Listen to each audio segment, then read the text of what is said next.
Morning mga kalagalag. Yan, I'm back. Thank you Lord at pinagaling agad tayo ni Lord. Maraming salamat po. And gusto ko lang pong i-share sa inyo yung naging kaganapan nung ako ay na high blood. Madaling araw po yun.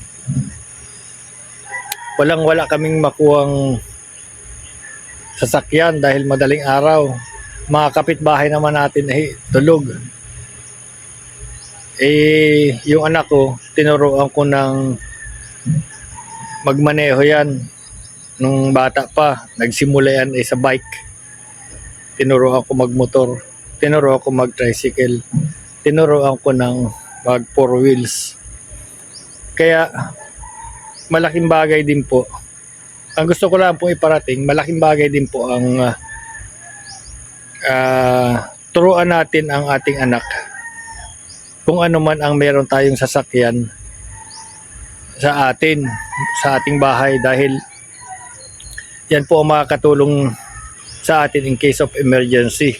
Huwag po kayong matakot na turuan ang inyong anak.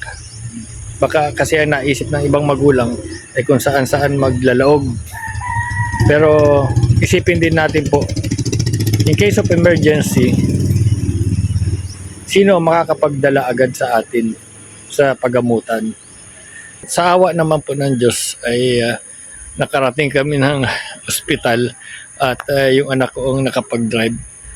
Basta sinabi ko sa kanya na kung anong natutunan mo nung tinuruan ko ikaw pag-drive, yun ang i-apply mo. Total kasama mo naman ako. At least magaguide ko ikaw. Ayun, thanks God.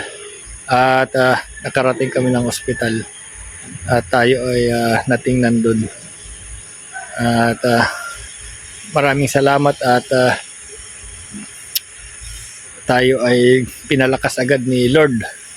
Tayo na nalangin na tayo ay gumaling agad para tayo makapagtrabaho ulit. Ayun, hanggang dito lang, binahagi ko lang yung isang experience ko na dapat pala talaga ay turuan natin ang ating mga anak kung paano umawak ng sasakyan, mag-drive.